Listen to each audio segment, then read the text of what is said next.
The wrench hit the concrete floor with a sharp clang that echoed through Hawkins Auto Repair.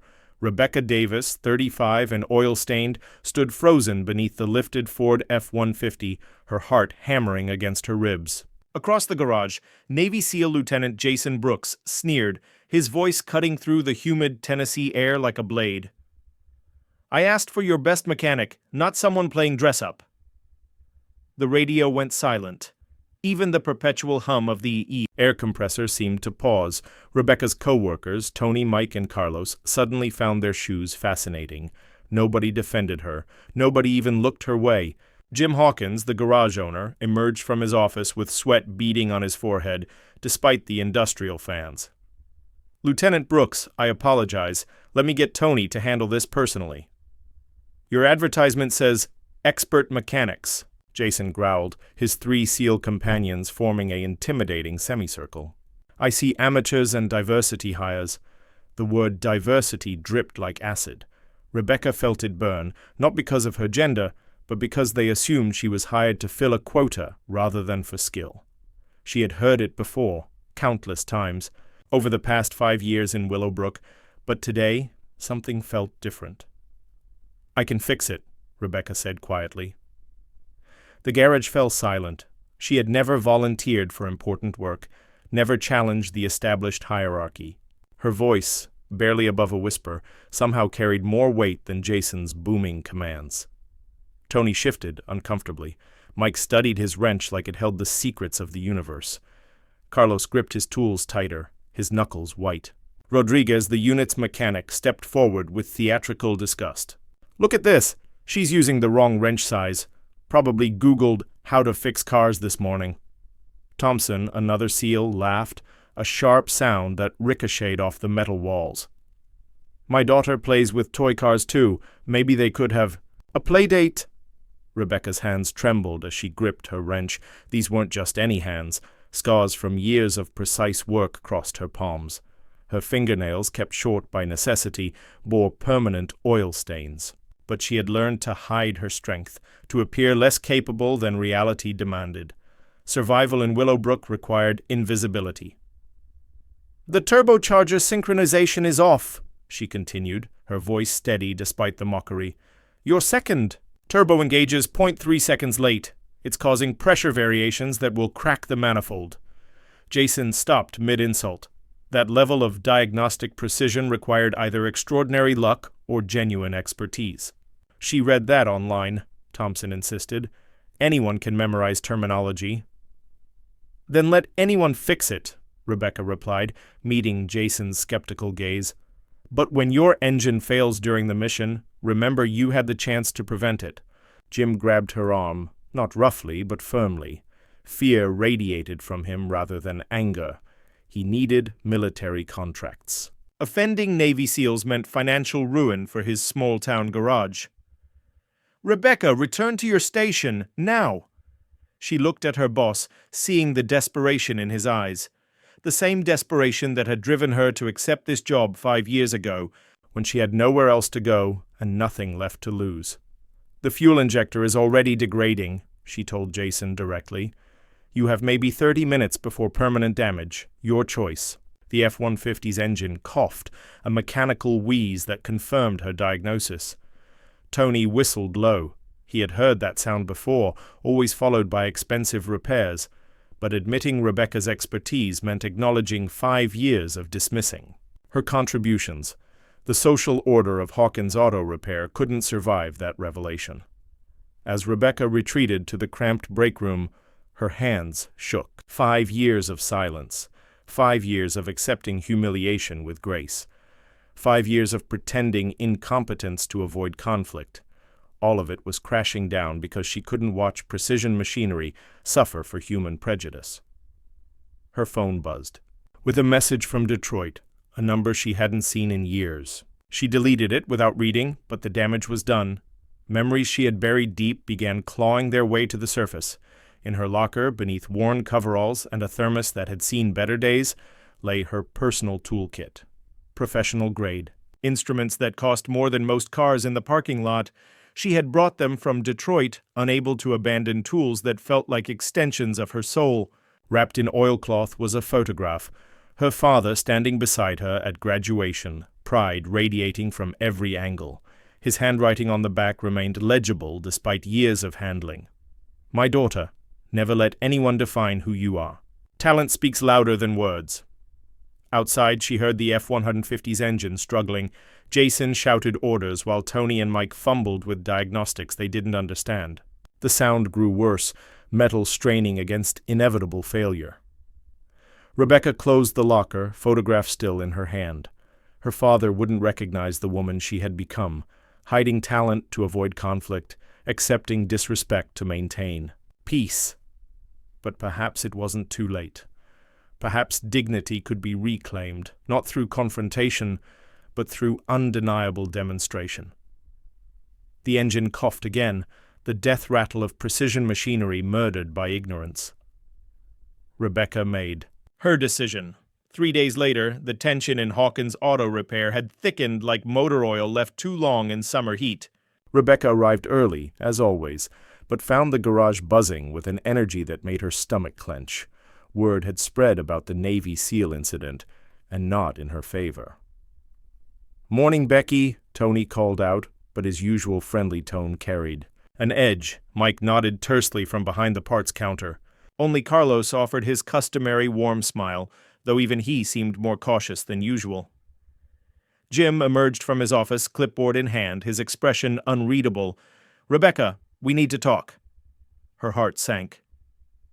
The private conversation she had been dreading was finally here. "Look," Jim began once they were alone in his cramped office, surrounded by yellowed invoices and faded automotive calendars. "That thing with the military boys, it's got people talking, customers are asking, questions." "What kind of questions?" Rebecca asked, though she already knew. "About whether we're running a professional operation or some kind of—" He paused, searching for diplomatic words. "Training program for inexperienced mechanics." The words stung, because they were so far from the truth. Rebecca had been fixing cars since she could hold a wrench, had earned her mechanical engineering degree with honors, had once led a team of 50 designers at one of Detroit's most prestigious firms. But here in Willowbrook, her resume began and ended with oil changes and tire rotations. "I fixed their truck," she said quietly. "The engine runs better now than when it left the factory." "That's not the point." Jim's voice carried a frustration that wasn't entirely directed at her. "This is a small town, Rebecca. People talk. Mrs. Henderson heard from her nephew who works at the base that you supposedly embarrassed some SEALs. Made them look foolish. I did my job. Your job is what I say it is." The words came out harsher than Jim intended. He softened slightly, but the damage was done. "Look, I like you. You're reliable, punctual, and you don't cause trouble. But I've got a business to run. The military contracts alone keep us afloat." Rebecca understood the unspoken message. Stay invisible or find another job. In Willowbrook, there weren't many options for a woman who worked with her hands. "I understand," she said, though the words tasted like pennies in her mouth. "Good. I'm glad we're on the same page." Jim stood, signaling the conversation was over. "Oh, and Rebecca? Lieutenant Brooks is bringing his truck back this afternoon. Some kind of follow-up inspection. I want Tony handling it personally." As Rebecca returned to the garage floor, she caught fragments of conversation that stopped abruptly when she appeared. Words like uppity and showing off floated through the air like toxic fumes. She had heard them before in different contexts in different cities, but they always carried the same message: know your place. Carlos approached her station as she began working on a routine brake job. "You okay, Hermana?" She nodded, not trusting her voice. Carlos was the only one who had ever called her sister, the only one who seemed to see past the surface assumptions that defined her in this place. "That was impressive the other day," he said quietly, glancing around to make sure they weren't overheard. "I've been working on cars for 15 years, and I've never seen anyone diagnose a turbo issue that fast." "Just lucky," Rebecca deflected, but Carlos shook his head. "Nah, that wasn't luck. That was skill. Real skill." He paused, studying her face. Where did you learn to work like that? The question hung in the air between them. Rebecca had been waiting 5 years for someone to ask, to show genuine curiosity about her background. But now that the moment had arrived, she found herself paralyzed by the weight of explanation. "Around," she said finally. "You pick things. Up." Carlos nodded, accepting her evasion with grace. "Well, whoever taught you knew what they were doing. That truck was running like a dream when it left here." As if summoned by their conversation, the rumble of the F-150's engine filled the garage. Through the open bay doors, Rebecca saw Jason Brooks climbing out of the driver's seat, his 3 companions following. Her stomach knotted as she recognized the set of his shoulders, the aggressive swagger that had intimidated her before. "Tony!" Jim called out, but his voice cracked with nervous energy. "Your VIP is here." Jason strode into the garage like he owned it, his gaze sweeping over the various workstations before settling on Rebecca. Their eyes met for a brief moment, and she saw something there that hadn't been present during their first encounter: uncertainty. "Mr. Hawkins," Jason said, his voice carrying the authority of someone accustomed to being obeyed. "I need to speak with whoever worked on my truck." "That would be Tony," Jim replied quickly, gesturing toward the senior mechanic. "He's our most experienced—" "No!" Jason's interruption was sharp. "I need to speak with her." He pointed directly at Rebecca. "The woman who made the diagnosis." The garage fell silent again, but this time the quiet felt different, expectant, dangerous. Rebecca set down her wrench and walked toward the group, her heart pounding but her steps steady. She had learned long ago that showing fear only invited more predators. "You wanted to see me?" she asked, her voice calm despite the chaos in her chest. Jason studied her for a long moment, his expression unreadable. "My truck's been running for 3 days now, smooth as silk. Better than it has in months." "Good," Rebecca replied, unsure where this was leading. "The thing is," Jason continued, "I've been thinking about what you said, about the turbo synchronization, about the pressure variations." He paused. "That's not common knowledge. That's specialized information." Rebecca remained silent, waiting. "So I made some calls, talked to some people." Jason's voice grew quieter, more intense. "People who know about advanced automotive systems, military specifications, the kind of technology that's not exactly available to your average small-town mechanic." The blood drained from Rebecca's face. She had been so focused on fixing the truck that she hadn't considered the implications of revealing her knowledge. In her old life, such expertise would have been expected, even celebrated. Here, it made her a threat. "I don't know what you're talking about," she said, but even to her own ears, the denial sounded weak.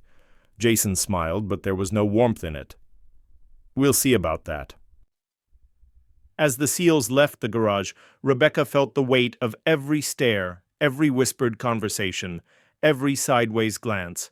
She had tried so hard to remain invisible, to blend into the background of Willowbrook's automotive landscape. But now, like it or not, she was very much visible, and visibility, she knew from bitter experience, was the first step toward destruction. The following week brought an autumn chill that seemed to settle in Rebecca's bones. She arrived at the garage each morning to find the atmosphere growing increasingly hostile. Customers who had once nodded politely now avoided eye contact. The other mechanics' conversations died when she entered the break room. Even the parts delivery drivers treated her with newfound suspicion. Jim called her into his office on Thursday afternoon, his face grave. "I've got a problem, Rebecca," he began without preamble. "A big one." She sat in the worn chair across from his desk, noting how he couldn't quite meet her eyes. "Lieutenant Brooks has been asking questions. About you, about your background, about where you learned to work on military-grade systems." Jim's voice carried a tremor she'd never heard before. "He's got people looking into your history." Rebecca's mouth went dry. "What kind of people?" "The kind that don't take mind-your-own-business for an answer." Jim finally looked at her directly. "Rebecca, I need to ask you something, and I need you to be straight with me." Is there anything in your past that could hurt this business? Anything at all? The question hung between them like a loaded weapon. Rebecca thought about her life before Tennessee, the patents, the corporate espionage, the lawsuit that had destroyed everything she'd built, the NDAs she'd signed, the settlement agreements that had bought her silence in exchange for a chance to disappear. Everyone has a past, Jim. That's not an answer. His voice hardened. I've got 3 kids in college and a mortgage that'll outlive me. This garage is all I have. If there's something you're hiding— I'm not hiding anything illegal, Rebecca interrupted. I've never been arrested, never been charged with anything. I pay my taxes and do my job. But, she sighed, knowing that partial truth was better than outright lies. I used to work for an automotive company in Detroit. It didn't end well. I came here for a fresh start. Jim leaned back in his chair, processing this information. What kind of work? Engineering, design, the kind of work that doesn't exist in Willowbrook. Jesus, Rebecca, Jim rubbed his temples. Why didn't you tell me this before? Why take a job as a basic mechanic when you could have been designing cars? Because sometimes you need to disappear. Sometimes starting over means starting at the bottom. Before Jim could respond, the garage door chimed. Through the office window, Rebecca saw a black sedan pull into the parking lot. 2 men in suits emerged, their movements precise and professional. Government, she realized with a sinking heart, or worse, corporate security. Mr. Hawkins? The taller of the 2 men approached the office. I'm Agent Martinez, Naval Criminal Investigative Service. This is Agent Walsh. We'd like to speak with one of your employees. Rebecca closed her eyes, knowing that her carefully constructed anonymity was about to crumble. Which employee? Jim asked, though his glance toward Rebecca made the answer obvious. Rebecca Davis. We understand she recently worked on a vehicle belonging to Lieutenant Brooks. The next hour unfolded like a slow-motion car crash.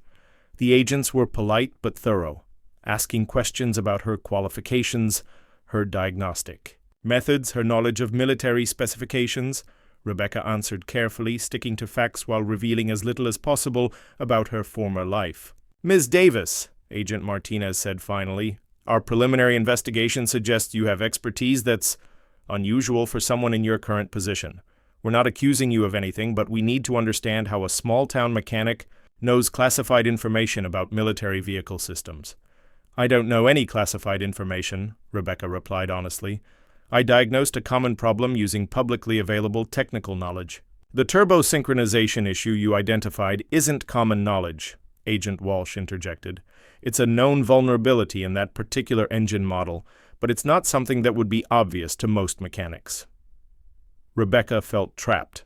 Admitting her true background would invite scrutiny she couldn't afford, but continuing to deny her expertise would only make her look more suspicious. I read a lot, she said lamely. Technical manuals, engineering journals. I stay current. With automotive technology, the agents exchanged glances. Agent Martinez pulled out a tablet, scrolling through what appeared to be a lengthy document. According to our records, Rebecca Davis has been employed at Hawkins Auto Repair for 5 years. Before that, there's very little documentation of your existence. No employment history, no credit records, no significant digital footprint. That's unusual in today's world. Rebecca's heart hammered against her ribs. She had been so careful to build her new identity slowly, paying cash for everything, avoiding the kind of paper trail that would connect her to her former life.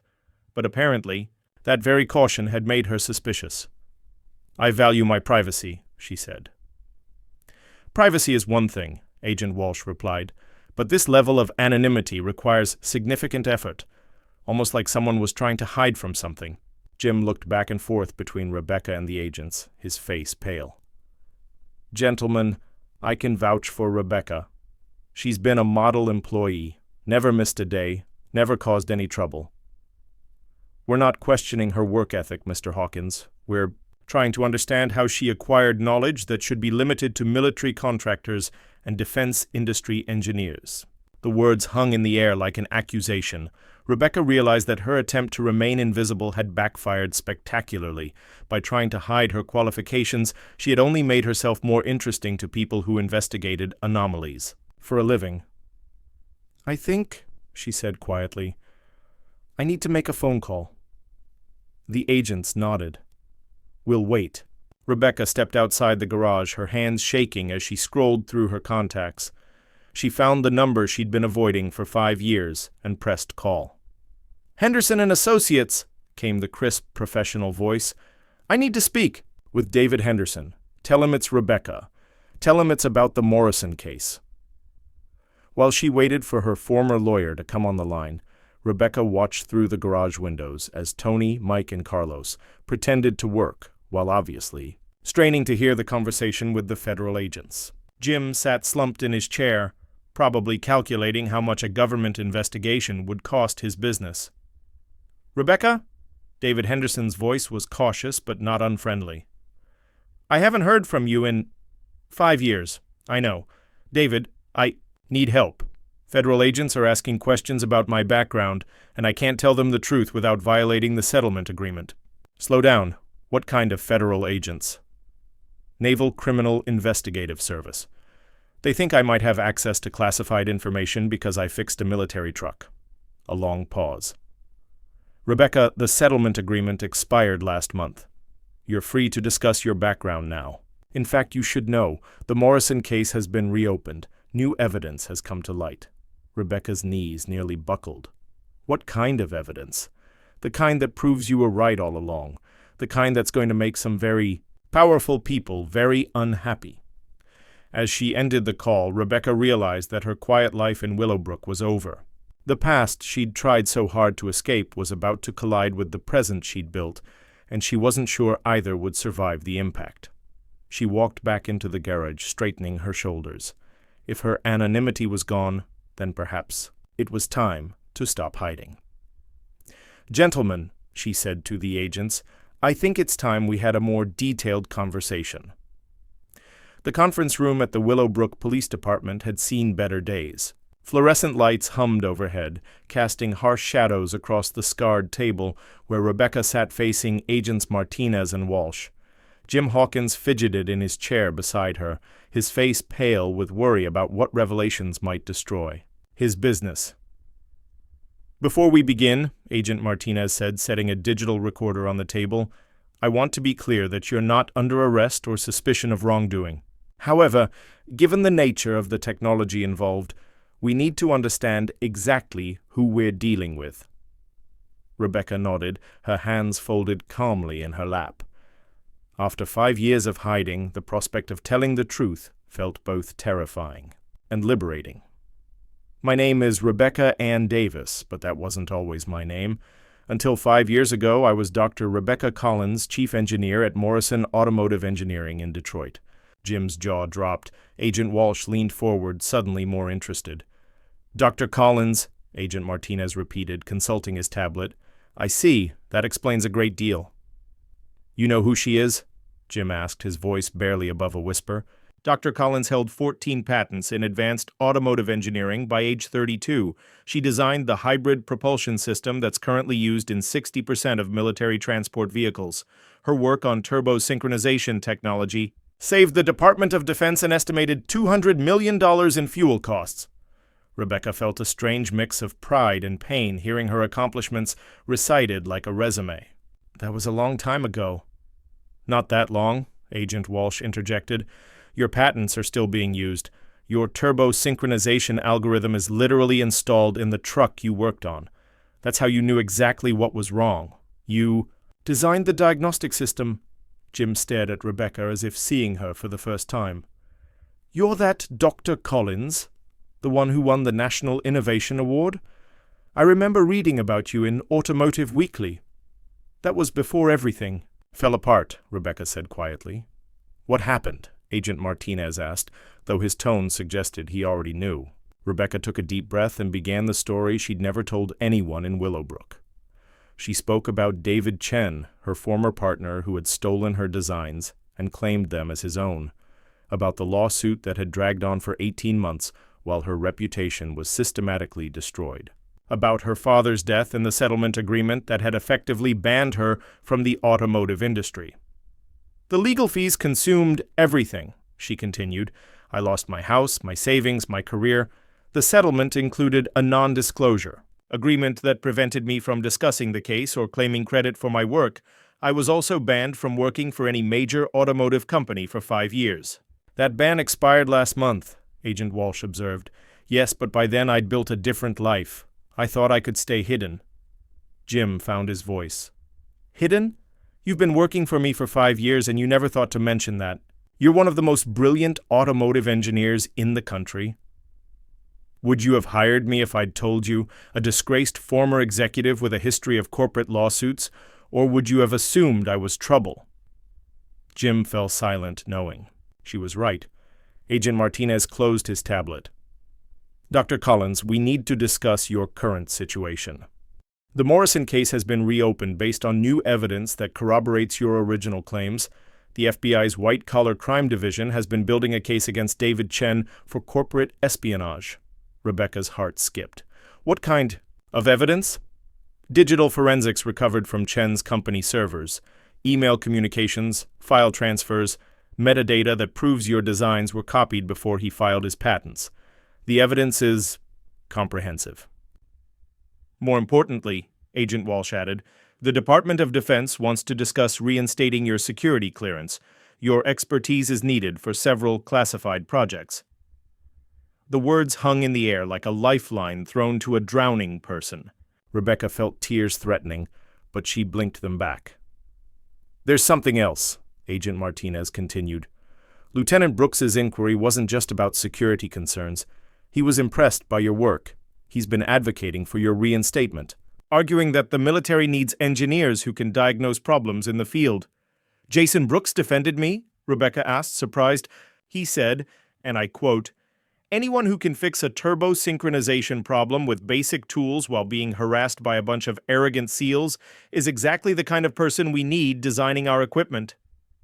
Jim shook his head in amazement. 5 years. "You've been here 5 years, and I had you changing oil filters while you could have been designing the future of transportation." "I wasn't ready for that life again," Rebecca admitted. "I needed time to heal, to figure out who I was, without the corporate world defining me." "And now?" Agent Martinez asked. Rebecca looked around the stark conference room, thinking about the garage where she'd spent 5 years rebuilding not just engines, but herself. She thought about Carlos, the only person who had consistently treated her with respect.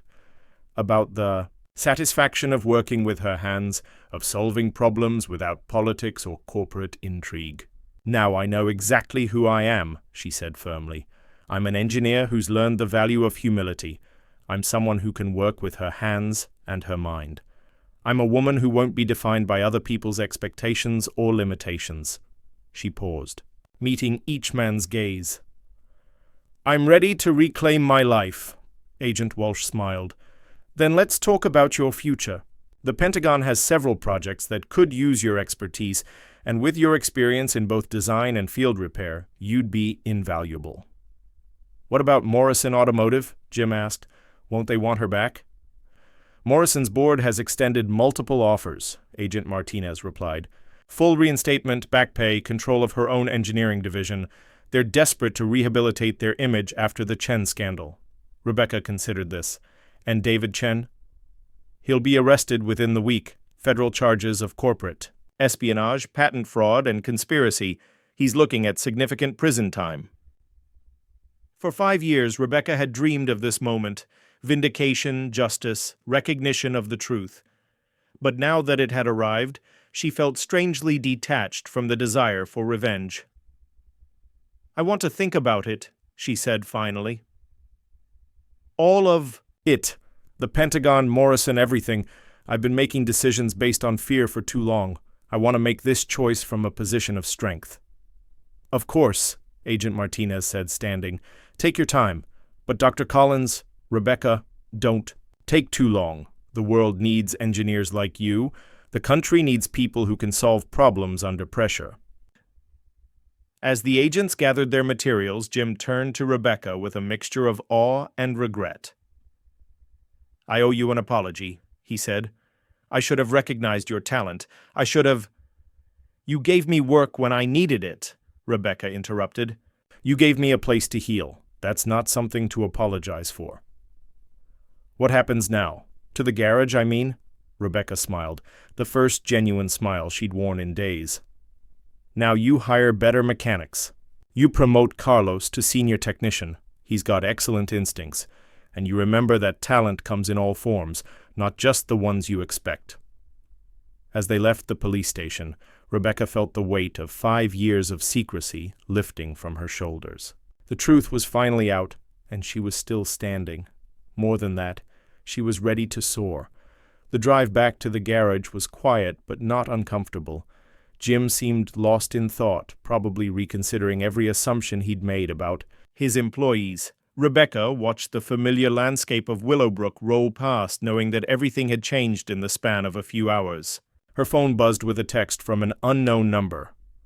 "Dr. Collins, this is Lieutenant Brooks. Heard the news. Outstanding work on the truck.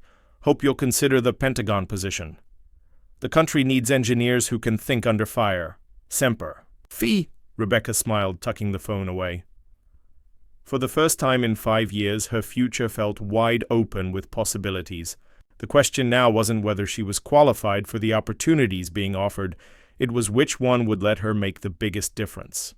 The news spread through Willowbrook like wildfire. Within hours of the federal agent's visit, everyone in town knew that the quiet mechanic at Hawkins Auto Repair was actually a renowned engineer who had been living in hiding. The story had everything a small town loved: mystery, government intrigue, and the dramatic revelation that the woman they'd all underestimated was actually a genius. Rebecca arrived at work the next morning to find a crowd gathered outside the garage. Local news vans occupied the parking lot, their satellite dishes reaching toward the sky like mechanical flowers. Reporters thrust microphones at her as she tried to reach the front door. "Dr. Collins, what's it like being vindicated after 5 years? Will you be returning to Detroit? How does it feel to know your former partner is facing federal charges?" Rebecca pushed through the crowd without comment, but inside the garage, she found even more chaos. The phone rang incessantly with calls from reporters, job recruiters, and former colleagues. Tony and Mike stood near the coffee machine, their faces mixing curiosity with something that looked like shame. "Morning, Dr. Collins," Tony said, awkwardly emphasizing her title. "It's still Rebecca," she replied, pulling on her coveralls. "Nothing's changed." "Everything's changed," Mike muttered. "We've been working next to a celebrity for 5 years and didn't know it." Carlos approached with a cup of coffee and a gentle smile. "How are you holding up, Hermana?" "Better than expected," Rebecca admitted, "though I could do without the media circus." Jim emerged from his office, looking haggard. "Rebecca, I've had 17 calls this morning. 3 from major automotive companies, 5 from news outlets, and 9 from people wanting to know if we're hiring genius mechanics. I'm sorry about the disruption. Don't apologize. I should be apologizing to you." Jim's voice carried genuine remorse. "I've been thinking all night about how we treated you, how I treated you, making you change oil and rotate tires when you could have been—" "Jim, stop." Rebecca's voice was firm but kind. "I needed those 5 years. I needed to remember that there's dignity in all work, that my value as a person wasn't tied to my professional reputation. Working here taught me that." Before Jim could respond, the garage door chimed. A woman in an expensive suit entered, her heels clicking authoritatively on the concrete floor. Rebecca recognized her immediately: Sandra Morrison, CEO of Morrison Automotive Engineering. "Dr. Collins?" Sandra said with a smile that didn't reach her eyes. "I've been trying to reach you." The garage fell silent. Even the reporters outside seemed to sense the importance of this moment. "Ms. Morrison," Rebecca's voice was carefully neutral, "I wasn't expecting you. I flew down as soon as I heard the news. We need to talk. I'm working right now." "This is more important than—" Sandra paused, looking around the garage with barely concealed disdain. "This is more important than whatever you're doing here." The condescension in her tone was unmistakable. Rebecca felt her co-workers stiffen, their eyes fixed on this exchange between two very different worlds. "My work is important," Rebecca said quietly. "All honest work is important." Sandra's expression softened slightly, as if she were dealing with a child having a tantrum. "Of course it is. But you're brilliant, Rebecca. You belong in research and development, not in some small-town garage. 5 years ago, your company's board told me I belonged in court, facing charges of corporate espionage. Now suddenly I belong in R&D again? That was different. We were misled by David Chen's lies, but now we know the truth." "You knew the truth then?" Rebecca replied, her voice growing stronger. "You just chose to believe the version that was more convenient for you." Sandra's mask slipped, revealing the calculating executive beneath. "Rebecca, be reasonable. We're prepared to offer you full reinstatement, your old salary plus 20%, and complete autonomy over your projects. You'd have your own laboratory, unlimited research budget, and a team of the best engineers in the industry. And in exchange? In exchange, you come home where you belong. You stop this, whatever this is." Sandra gestured around the garage. Dismissively, "You resume your rightful place in the engineering world." Rebecca looked around the garage, at Jim, who had given her work when she was desperate, at Carlos, who had treated her with respect from day one, at Tony and Mike, who were finally beginning to understand what they'd witnessed, at the familiar tools and machinery that had been her companions through the darkest period of her life. "This is my home," she said simply. "These are my people." Sandra's smile became strained. "Rebecca, I understand you're emotional about this situation. It's natural to feel some loyalty to the place that sheltered you, but let's be practical. What future do you have here? What problems can you solve? What innovations can you create?" "I can teach," Rebecca said, the words coming to her as she spoke them. "I can train the next generation of mechanics to think like engineers. I can bridge the gap between theoretical knowledge and practical application." "You want to waste your talents on automotive education?" Sandra's voice rose with incredulity. "I want to use my talents to make a difference, real difference, not just corporate profits." Sandra's expression hardened. "You're making a mistake, Rebecca. The industry has a long memory. If you turn down this opportunity, there might not be another one. Is that a threat? It's reality. The automotive world is smaller than you think. Reputation matters." Rebecca felt a familiar chill, the same intimidation tactics that had been used against her 5 years ago, but this time she wasn't alone. This time she had people who believed in her worth beyond her ability to generate patents and profits. "My reputation is my own to build," Rebecca said, "and I choose to build it on integrity, not on bowing to corporate pressure." Carlos stepped forward, his voice steady. "The lady said no. Maybe it's time you left." Sandra looked at him with undisguised contempt. "I wasn't speaking to you. You're in our garage disrespecting our friend," Carlos replied. "That makes it my business." Tony and Mike moved closer, their solidarity surprising even themselves. Jim straightened behind the counter, his face resolute. "I think," Jim said, quietly, "you should leave, Ms. Morrison." Rebecca's made her position clear. Sandra's face flushed with anger and embarrassment. She wasn't accustomed to being dismissed by people she considered beneath her station. "This is a mistake, Rebecca. A career-ending mistake." "Then it's my mistake to make," Rebecca replied calmly.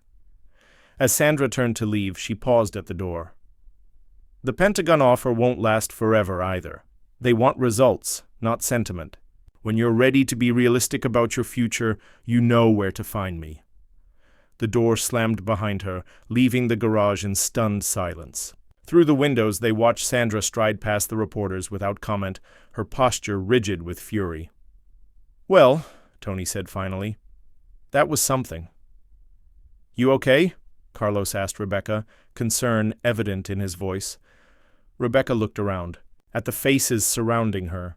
Not colleagues, she realized, but friends. People who had stood up for her when it mattered, who had chosen loyalty over opportunity. "I'm perfect," she said, and for the first time in years, she meant it completely. The phone rang again, jarring everyone back to reality. Jim answered with a weary sigh. Hawkins Auto Repair. Yes, she's here. No, she's not giving interviews. Because she's working, that's why. As Jim fielded another reporter's call, Rebecca's phone buzzed with a text from Agent Martinez. Pentagon meeting scheduled for Monday if you're interested. No pressure, but the offer stands. Your choice entirely. Rebecca stared at the message, weighing her options. The Pentagon represented everything she'd once dreamed of. Prestigious work, unlimited resources, the chance to shape the future of military technology. It was the career she'd lost, offered back to her on a silver platter, but as she looked around the garage, she realized that her dreams had evolved. 5 years ago, success meant recognition, awards, and cutting-edge research. Now, success meant something different entirely. Carlos, she said suddenly, how would you feel about going back to school? He looked puzzled. What kind of school? Engineering school, part-time while you work. I could help you with the coursework. Carlos's eyes widened. You think I could do that? I think you have natural instincts that can't be taught. The rest is just mathematics and physics. We can handle that. What about Tony and Mike? Carlos asked. They've got experience too. Rebecca looked at the two men who were listening with growing interest. Anyone who wants to learn? We could start an apprenticeship program here. Combine hands-on experience with engineering theory. Jim hung up the phone, his expression thoughtful. You're talking about turning this place into some kind of training center? I'm talking about creating something new, a place where theoretical knowledge meets practical application, where people learn to think like engineers while working like mechanics. And you'd give up the Pentagon for this? Jim asked, incredulous. Rebecca considered the question carefully. The Pentagon has thousands of brilliant engineers. They'll solve their problems with or without me. But here I could make a difference that lasts generations. Her phone rang, another unfamiliar number. She answered reluctantly. Dr. Collins? This is Colonel Patricia Hayes, Pentagon Engineering Division. I wanted to discuss the position we've offered. Colonel Hayes, I'm honored by the offer, but before you decide, let me explain what we're proposing. We don't want you chained to a desk in Washington. We need field engineers, people who can work with their hands and solve problems in real-world conditions. The position would involve training military mechanics, developing field-portable diagnostic equipment, and bridging the gap between complex technology and practical maintenance. Rebecca felt her heart skip. This wasn't the corporate executive position she'd expected. This was something entirely different. You'd be based wherever you think you can do the most good, Colonel Hayes continued. If you want to work out of a garage in Tennessee while developing training programs for military mechanics, that works for us. We need innovation, not bureaucracy. The offer hung in the air like a bridge between her old life and her new one. Rebecca looked around the garage again, seeing possibilities she hadn't considered before. Could I bring a team? She asked. Local mechanics who understand both the practical and theoretical sides? If they can pass security clearance, absolutely. We believe diverse teams produce better solutions. Rebecca met Carlos's eyes, seeing excitement and hope there. She looked at Tony and Mike, who were following the conversation with growing interest. Finally, she looked at Jim, who was beginning to smile as he understood what she was considering. Colonel Hayes, Rebecca said slowly, I think we might be able to work something out. 2 weeks later, Hawkins Auto Repair had transformed into something unprecedented in Willowbrook's history. Pentagon engineers had arrived to assess the facility's potential as a training center, while reporters continued to document Rebecca's unconventional choice to remain in small-town Tennessee. The most dramatic change was Carlos's enrollment in an accelerated engineering program. Rebecca had spent countless hours helping him navigate calculus and physics, watching his natural mechanical intuition flourish when supported by theoretical knowledge. His progress astonished even the university professors who reviewed his work. I never thought I was smart enough for this, Carlos confided during one of their late-night study sessions. Intelligence isn't about what you thought you couldn't do, Rebecca replied. It's about what you discover you can do when someone believes in you. Tony and Mike had also signed up for the program, though their progress was slower. Tony struggled with mathematics but excelled at systems thinking. Mike had an intuitive grasp of material science that impressed Rebecca's Pentagon contacts. Both men approached their studies with the determination of people who had been given a second chance, at dreams they'd never dared to pursue. The transformation wasn't limited to education. Word of Rebecca's expertise had spread throughout the military community, bringing a steady stream of complex repair jobs to the garage. Vehicles arrived from bases across the Southeast, their problems ranging from simple maintenance to sophisticated diagnostic challenges that would have stumped most commercial shops. Lieutenant Jason Brooks had become a regular visitor, bringing increasingly challenging projects and spreading word about the garage's capabilities among his SEAL contacts. His initial skepticism had evolved into genuine respect, and he often stayed to observe Rebecca's diagnostic methods. "I've never seen anyone approach mechanical problems the way you do," he told her one afternoon while watching her work on a reconnaissance vehicle's stealth modification. "You think 3 steps ahead of the problem. Engineering is just applied." "Problem solving," Rebecca replied, adjusting a sensor array with microscopic precision. "The secret is understanding that every problem has multiple solutions. You just have to find the elegant one." But not everyone in Willowbrook welcomed the changes. Some longtime residents resented the influx of military personnel and media attention. Others questioned whether Rebecca's presence was good for the town's traditional character. The tension came to a head during a town council meeting where several business owners voiced their concerns. "This used to be a quiet place," complained Martha Henderson, who owned the diner across from the garage. "Now we've got reporters and government cars everywhere. It's disrupting our way of life." "It's also bringing money into the community," countered Mayor Robert Wilson.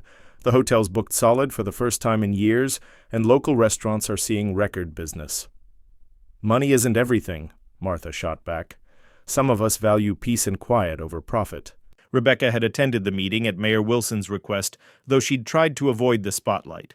When called upon to address the concerns, she stood slowly, feeling the weight of dozens of gazes. "I understand the disruption my presence has caused," she began. "That was never my intention. I came here 5 years ago looking for anonymity, and I found something much more valuable. I found a community that accepted me without knowing my credentials." She paused, gathering her thoughts. "The attention will die down eventually. Reporters will move on to other stories, and the Pentagon will establish its training protocols. But what we're building here, the combination of practical skills and theoretical knowledge, that will last." "What exactly are you building?" asked Tom Bradley, a local farmer. "Opportunity," Rebecca replied. "Carlos Rodriguez will graduate next year with a mechanical engineering degree while maintaining his job and supporting his family. Tony Williams is discovering talents he never knew he had. Mike Patterson is learning that intelligence comes in many forms." She looked around the room, making eye contact with skeptics and supporters alike. 5 years ago, I thought my career was over. This community gave me a chance to rebuild my life. Now I want to give others the same opportunity. The chance to discover what they're capable of when someone believes in them." An elderly man in the back row raised his hand. "What happens when the Pentagon gets tired of this experiment? What happens to all these fancy programs when you move on to bigger things?" The question struck at Rebecca's deepest fears. She had built her new life around stability and community, but her growing responsibilities threatened to pull her back into the world of corporate politics and competing priorities. "That's why we're building something sustainable," she said. "The apprenticeship program will continue with or without me. The training protocols we're developing will become standard procedure, and the people we're educating will carry this knowledge forward long after I'm gone." After the meeting, Rebecca walked through downtown Willowbrook, reflecting on how much had changed since that first encounter with Lieutenant Brooks. The town still maintained its small-town character, but it now hummed with new energy and purpose. Her phone buzzed with a message from David Henderson, her former lawyer. "Chen sentenced to 8 years federal prison. Morrison stock down 40%. Your vindication is complete."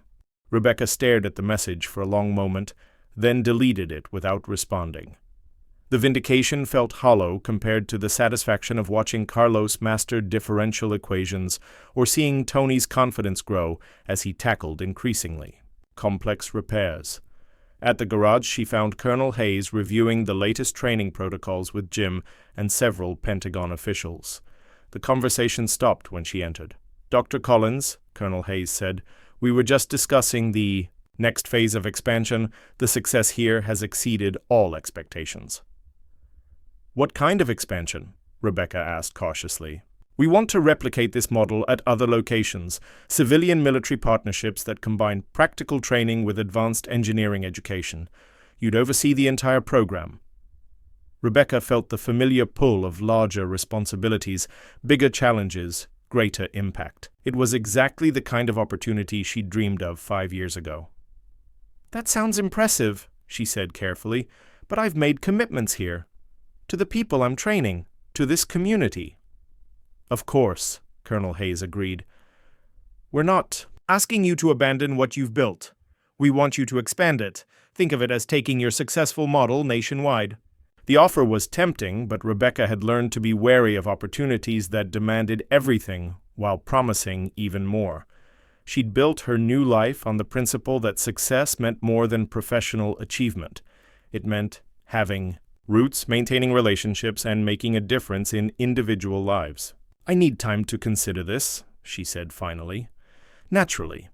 But Rebecca, may I call you Rebecca? What you've accomplished here is remarkable.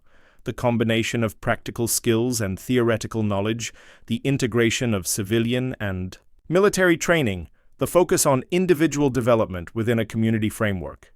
It's revolutionary." As the Pentagon officials left, Rebecca remained in the garage, surrounded by the familiar sounds and smells that had defined her life. For 5 years, tomorrow would bring new challenges, new opportunities, and new decisions about the direction of her life. But tonight, she was exactly where she belonged, in a small-town garage where talent was nurtured, dignity was respected, and dreams were rebuilt one person at a time. Her phone buzzed again, this time with a message from Carlos. "Just aced my thermodynamics exam. Thanks for believing in me, Professora." Rebecca smiled, tucking the phone away. Some victories were measured in patents and profits. Others were measured in transformed lives and realized potential. She was beginning to understand which kind mattered more. 3 months later, the garage had become something entirely unique in the American automotive landscape, a hybrid facility where cutting-edge military technology met small-town values, where theoretical knowledge was tempered by practical wisdom, and where second chances bloomed into extraordinary achievements. Carlos had completed his associate degree with honors and was now enrolled in a full bachelor's program while working as Rebecca's lead technician. Tony had discovered a gift for hydraulic systems that impressed even veteran Pentagon engineers. Mike had overcome his mathematical anxieties to become an expert in electronic diagnostics. The transformation was nothing short of miraculous. But success, Rebecca had learned, often attracted the wrong kind of attention. The challenge came from an unexpected source, Congressman William Hartley, whose district included Willowbrook. Hartley had built his political career on opposing what he called government overreach and taxpayer waste. The Pentagon's partnership with a civilian garage struck him as both a perfect target for his next campaign. "Ladies and gentlemen," Hartley announced during a press conference on the steps of the county courthouse, "we have a situation where the Department of Defense is spending millions of taxpayer dollars to subsidize a private business. This is corporate welfare disguised as innovation." Rebecca watched the news coverage from the garage break room, her stomach knotting with familiar anxiety. She'd faced political opposition before, during the Morrison lawsuit, and she knew how quickly public opinion could shift. "This is different," Jim assured her, though his voice carried uncertainty. "People here know you. They've seen what you've accomplished." "Politicians are skilled at making reality irrelevant," Rebecca replied, remembering how David Chen had twisted her reputation 5 years earlier. "If Hartley wants to make this about government waste instead of education and innovation, he might succeed. Her fears proved justified. Within days, Hartley's supporters were questioning every aspect of the program.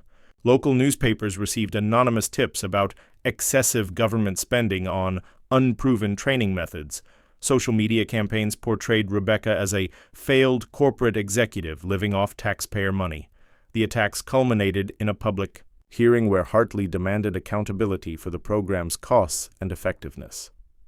Rebecca knew this was her moment of truth, the chance to defend not just her work, but the dreams of everyone who had believed in the program's mission.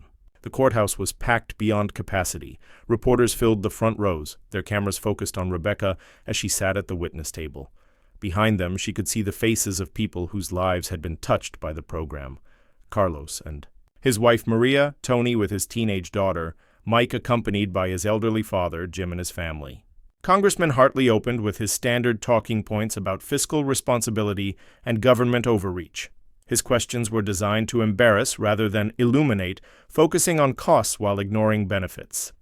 "Dr. Collins," he said, with theatrical concern, "can you justify spending $2.7 million of taxpayer money to train mechanics in a garage when that same money could fund veterans' benefits or infrastructure improvements?" Rebecca had prepared for this question, but seeing Hartley's smug expression triggered memories of similar interrogations during the Morrison lawsuit.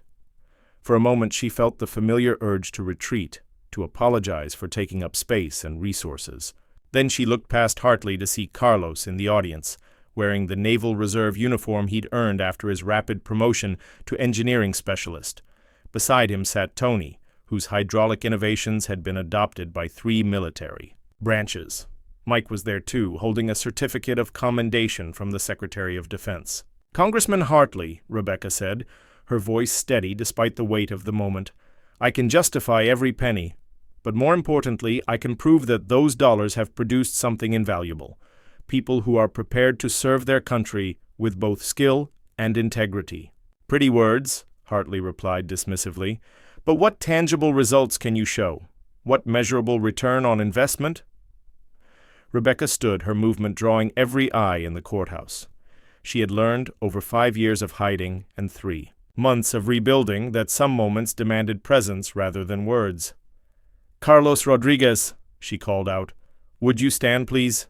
Carlos rose from his seat, his Naval Reserve insignia catching the light. 3 months ago, Carlos was changing oil and rotating tires. Today, he's designing hydraulic systems for amphibious assault vehicles. Last week, his innovation saved the Pentagon $17 million in procurement costs. Murmurs rippled through the audience. Hartley's expression tightened. "Tony Williams, please stand." Tony rose awkwardly, still uncomfortable with public attention. Tony spent 20 years believing he wasn't smart enough for anything beyond basic mechanical work. Last month, he identified a critical flaw in tank transmission systems that could have caused catastrophic failures in combat zones. His diagnostic method is now being taught at the Army's primary maintenance training facility. More murmurs, louder now. Hartley tried to interrupt, but Rebecca continued. "Mike Patterson, please stand." Mike stood with quiet dignity, his father beaming beside him. Mike discovered he had severe dyslexia, which explained his struggles with traditional education. When we adapted our teaching methods to his learning style, he revealed an extraordinary ability to understand complex electronic systems. He's now developing diagnostic protocols that will be used in every military vehicle produced in the next decade. The courthouse had fallen completely silent except for the clicking of camera shutters. Congressman Hartley asked for measurable returns on investment, Rebecca continued, her voice growing stronger. Here's what $2.7 million has produced. 3 men who went from changing oil to designing the future of military technology. Diagnostic innovations that will save hundreds of millions in maintenance costs. Training protocols that will be implemented nationwide. Most importantly, proof that talent exists everywhere if we're willing to invest in developing it. She paused, looking directly at Hartley. But there's something else that money has produced, something that can't be measured in dollars or statistics. It's produced hope. Hope for people who thought their potential had already been determined by their circumstances. Rebecca gestured toward the audience where dozens of people had gathered to support the program. Look around this room, Congressman. These are the faces of America's hidden potential. These are the people who will solve tomorrow's problems if we give them today's opportunities. Every dollar invested in their education and training returns tenfold in innovation, service, and national security." The silence stretched as Hartley seemed to struggle for a response. Finally, he managed, "That's very inspiring, Dr. Collins, but inspiration doesn't justify taxpayer expenditure." "Doesn't it?" Rebecca asked quietly. "When inspiration produces innovation that saves lives and money, when it transforms unemployed workers into highly skilled technicians, when it proves that America's greatest resource isn't our technology or our military hardware, it's our people." She walked closer to Hartley's table, her presence commanding the room's attention. "You want to know about waste, Congressman? Waste is having brilliant people change oil for 20 years because nobody recognized their potential. Waste is losing wars because our equipment fails and we don't have enough skilled people to fix it. Waste is building walls between civilian and military communities instead of bridges that make us all stronger." Rebecca returned to her seat, but her voice carried clearly through the silent courthouse.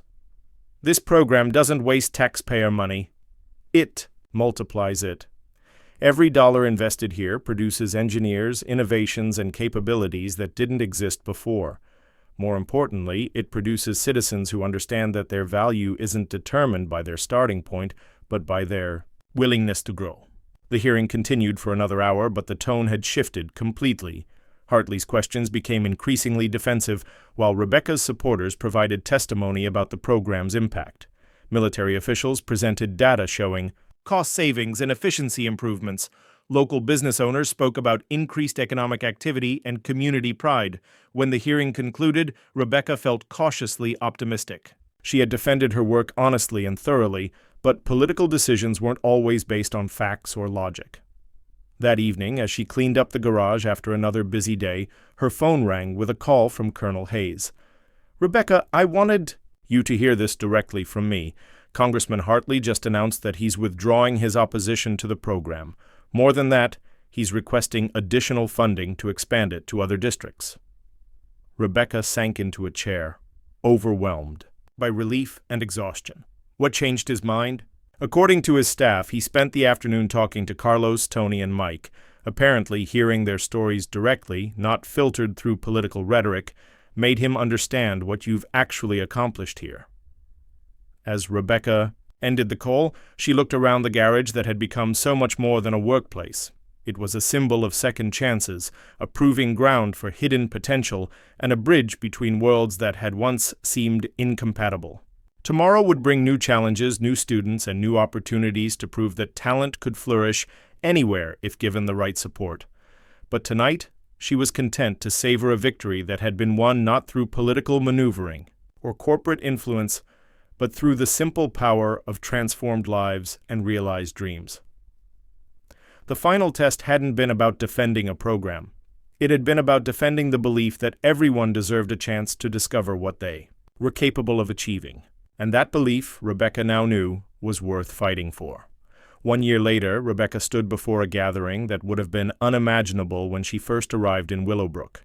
The garage had expanded into 3 connected buildings, housing classrooms, laboratories, and workshop spaces that buzzed with activity from dawn until well past sunset.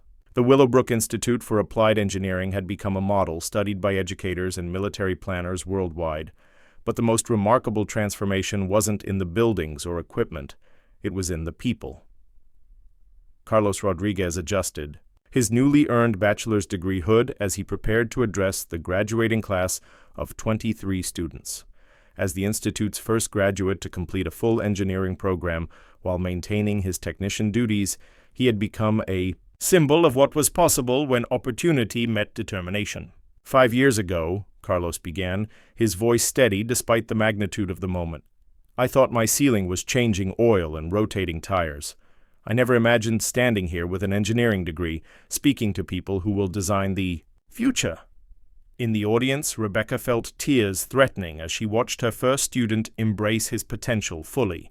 Beside him on the platform sat Tony, now the Institute's head of hydraulic systems training, and Mike, who had overcome his learning challenges to become a specialist in adaptive diagnostic technologies.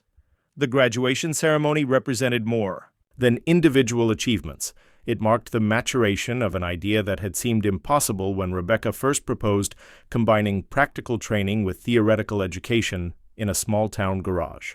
Lieutenant Colonel Jason Brooks, now the Pentagon's liaison for civilian-military training partnerships, served as the keynote speaker. His presence symbolized how dramatically relationships could evolve when prejudice gave way to respect. When I first met Dr. Collins, Jason told the gathered families and dignitaries, I made the mistake of judging her by my expectations rather than her capabilities. That mistake taught me something invaluable. The greatest threats to our national security aren't external enemies. They're internal assumptions that blind us to our own potential. He gestured toward the graduates, who represented a diverse cross-section of backgrounds and ages. Former factory workers sat beside recent high school graduates. Veterans transitioning to civilian careers shared the stage with career changers seeking new challenges. These graduates prove that talent isn't distributed according to our preconceptions. It exists everywhere, waiting for someone brave enough to nurture it and patient enough to develop it. As Jason concluded his remarks, Rebecca reflected on the journey that had brought her to this moment. The painful betrayal that had driven her from Detroit now seemed like a necessary detour rather than a devastating defeat. Without that humiliation, she never would have discovered the satisfaction of building something new rather than simply advancing something existing. Her phone buzzed with a message from Sandra Morrison. Congratulations on today's graduation. Offer to join Morrison's board still stands. Your innovations are changing the industry. Rebecca deleted the message without responding, as she had done with similar offers from corporate executives and government officials who suddenly wanted to associate themselves with the Institute's success. She had learned that some victories were too important to risk on the ambitions of others. Professora Rebecca? She turned to find Maria Rodriguez, Carlos's wife, holding their youngest daughter. Carlos wanted me to give you this. Maria handed her a framed photograph showing the Institute's first day of operation. Rebecca barely recognized herself. In the image, tentative, defensive, still carrying the wounds of her corporate exile. Beside her stood Carlos, Tony, and Mike, their faces mixing hope with skepticism as they embarked on an uncertain experiment. He says this is where everything changed, Maria continued, not just for him, but for all of us. As the ceremony concluded and families gathered for celebration, Rebecca found herself standing alone on the small stage, looking out over the crowd of graduates, families, and supporters. The scene reminded her of countless corporate events she had attended in her former life, but the energy was completely different. Those events had been about competition and individual achievement. This celebration was about collaboration and community transformation. People weren't networking for personal advantage. They were sharing genuine joy in each other's success. Dr. Collins? She turned to find Jim Hawkins approaching with a package wrapped in brown paper. His garage had evolved into the Institute's administrative headquarters, but he had retained his title as Chief of Practical Operations, a role that perfectly suited his blend of business sense and mechanical wisdom. The town council wanted me to give you this, Jim said, his voice thick with emotion. Rebecca unwrapped the package to reveal a wooden plaque bearing the key to the city and an inscription. To Dr. Rebecca Collins, who taught us that the greatest strength is lifting others up. The ceremony's nice, Rebecca said, accepting the honor with genuine gratitude. But the real reward is watching people discover what they're capable of. Speaking of which, Jim replied, I have some news. The Pentagon has approved funding for 5 additional institutes. They want to use our model in communities across the country. Rebecca felt the familiar mixture of pride and apprehension that accompanied every expansion opportunity. Growth was necessary for impact, but it also risked diluting the personal connections that made the Institute special. Who would run them? She asked. Graduates from our program. Carlos has agreed to establish the first one in El Paso. Tony's interested in the Pacific Northwest location. Mike wants to stay here and develop online training modules that can support all the institutes. The beauty of the plan struck Rebecca immediately.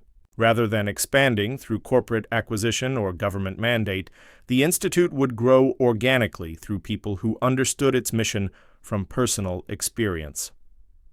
As the celebration continued into the evening, Rebecca found herself walking through the original garage where everything had begun.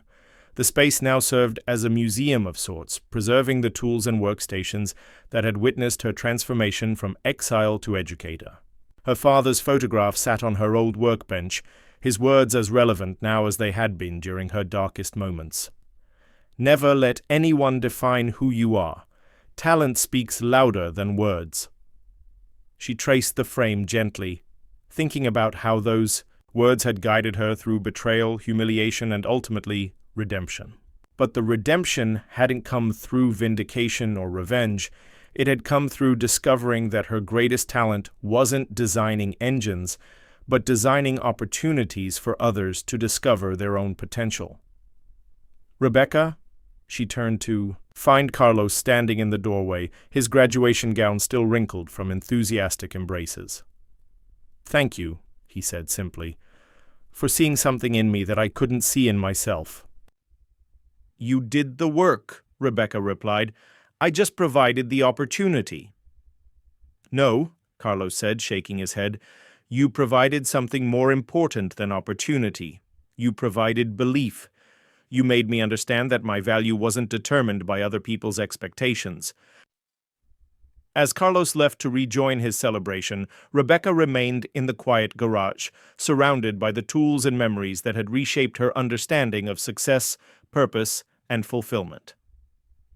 5 years ago, she had arrived in Willowbrook broken by betrayal and convinced that her career was over. Tonight, she stood in the same spot as the founder of an educational movement that was transforming lives across the country. The irony wasn't lost on her. In trying to disappear, she had discovered her true calling.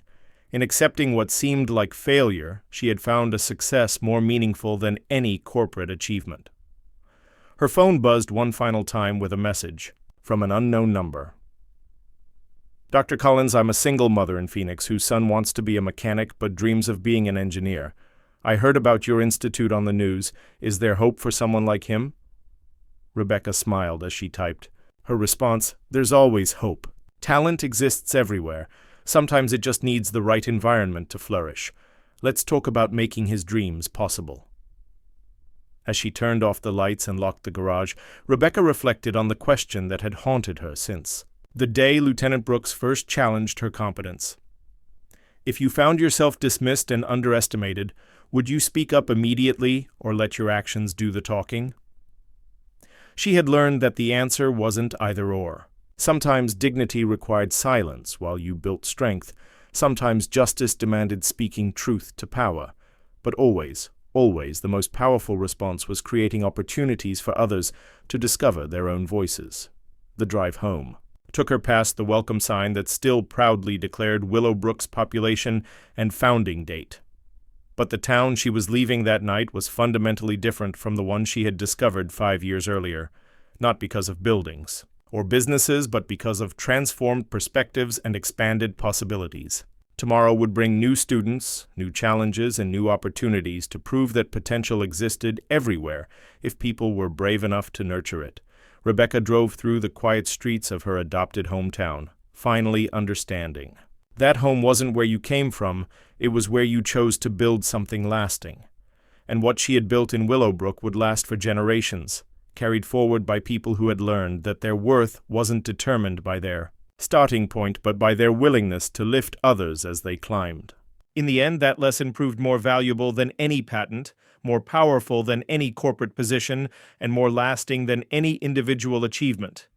Some victories weren't measured in profits or recognition, they were measured in transformed lives and realized dreams, and those Rebecca had discovered were the only victories that truly mattered. If you enjoyed this story, don't forget to hit the subscribe button and become a part of our Everyday Life Stories community. Where are you watching from? Drop a comment below. We love hearing from our amazing viewers around the world.